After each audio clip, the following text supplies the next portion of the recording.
Hi, it's Mrs. Sneddon. Let's have a look at doing two-way frequency tables, and this is on the examples are on page 26 of your Walker book.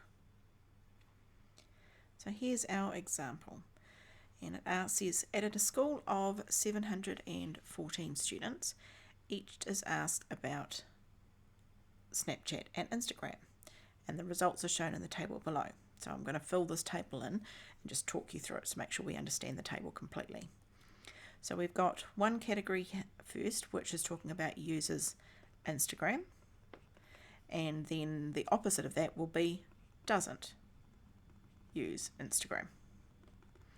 Then we will have users Snapchat, and the opposite of that, which is doesn't use Snapchat. Now we always want to have total rows and total columns. Okay, so if you get an example which doesn't have those totals, that's the first thing that you need to do. So now what we have is we have 382 students here. Now these 382, they use both Instagram and Snapchat. So you look at the combination of that row and column. I've then got 118 students. They use Snapchat, but they don't use Instagram. And if I add those two numbers together, that gives me a total of 500 students. So there's 500 students in total who use Snapchat. So another piece of information we have is that there are 46 students, and these 46 students, they use Instagram, but they don't use Snapchat. So if I add up that first column now, that gives me a total of 428 students who use Snapchat. Then we can add in, we've got 168 students there. They don't use Snapchat and they don't use Instagram, so they don't use either of them. So if I add up my row there, that would give me 214. So there's 214 students in total who don't use Snapchat. If I add up my column, total of 286 students who don't use Instagram. And overall, my grand total, I've got 714 students who we've got data about. So that's our first step, is to make sure that we understand the table and we have completed it and filled it in, particularly those totals. So the next question says, what's the probability that a student uses Snapchat? So we're interested in using Snapchat. We're not looking at Snapchat and Instagram, so it's only looking at the Snapchat. So if I look at my category there using Snapchat, I have a total of 500 students who use Snapchat, and in total we have 714 students overall. So out of all of those students, the probability that they use Snapchat is 500 out of 714. So you can leave your answer in a fraction form, or if you prefer to turn it into a decimal, you can, and that would give you 0.07003. Let's have a look at part B. What's the probability that a student uses neither Snapchat nor Instagram? So this is saying not Snapchat and not Instagram.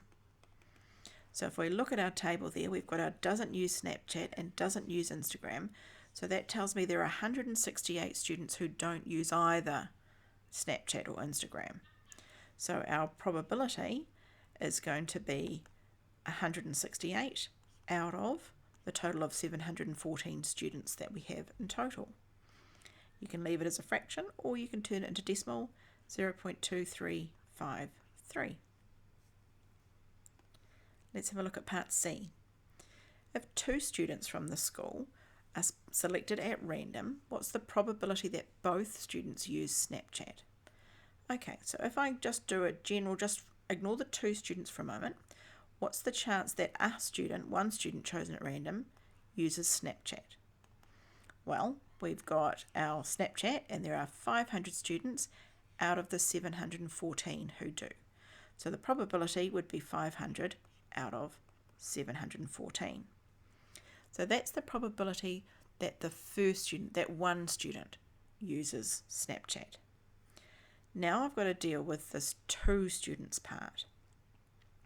So what I need to think about then is that I want the probability that student number 1 uses Snapchat and that student number 2 uses Snapchat.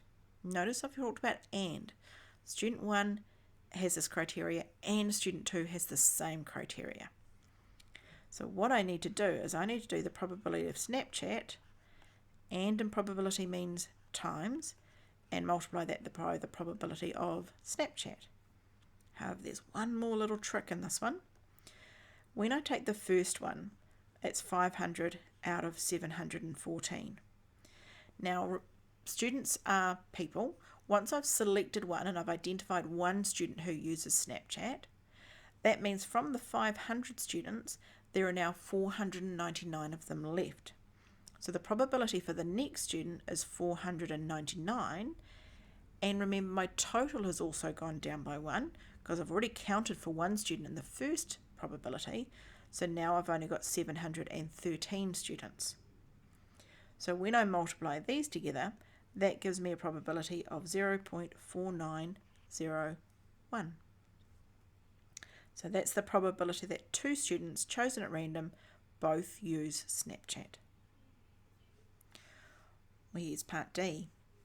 If an Instagram user is selected at random, what's the probability that he or she also uses Snapchat? So this is what we call a conditional probability. We've been given more information. If an Instagram user is chosen at random, so I know that they are Instagram, so that tells me I'm only interested in looking at those Instagram users. I know they're in that group. So from those students, what is the chance that they also use Snapchat? So we've got 382 students from all of the Instagram ones. There's 382 that also use Snapchat.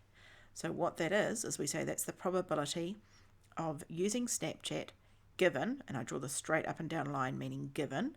So given that they use Instagram, there's 382 of them out of all of the Instagram, which is 428. So when I convert that into a decimal, and you can leave it as a fraction, that would give you 0.8925. Okay. Now, question E says compare the answers to A and D. So part A was just looking at the probability that a student uses Snapchat. So that's from all of the students. That's the whole population at the school. And there was a 70% chance out of all the students in the school, there's a 70% chance that they use Snapchat. Part D, well, you just did that, and so that was looking at just those students who use Instagram and how many of the Instagram using students use Snapchat. And so this probability is 89%. So this is higher than part A. So if I know a student uses Instagram, they've got a higher chance that they will also be using Snapchat. And that's what we want to be able to say when we compare it. We want to be able to say a student who uses Instagram is more likely, so they've got a higher probability, so is more likely to use Snapchat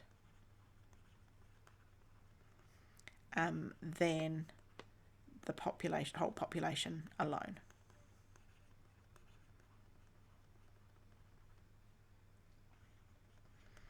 And that's because the whole population, the probability was 0.7003, while the probability for the Instagram user, that probability was 0.8925. So your job now is to go and have a go at the exercises on page, it shouldn't be 15 to 18, that's my bad. That should be on pages, 27 through to 31. So have a go at those now, guys.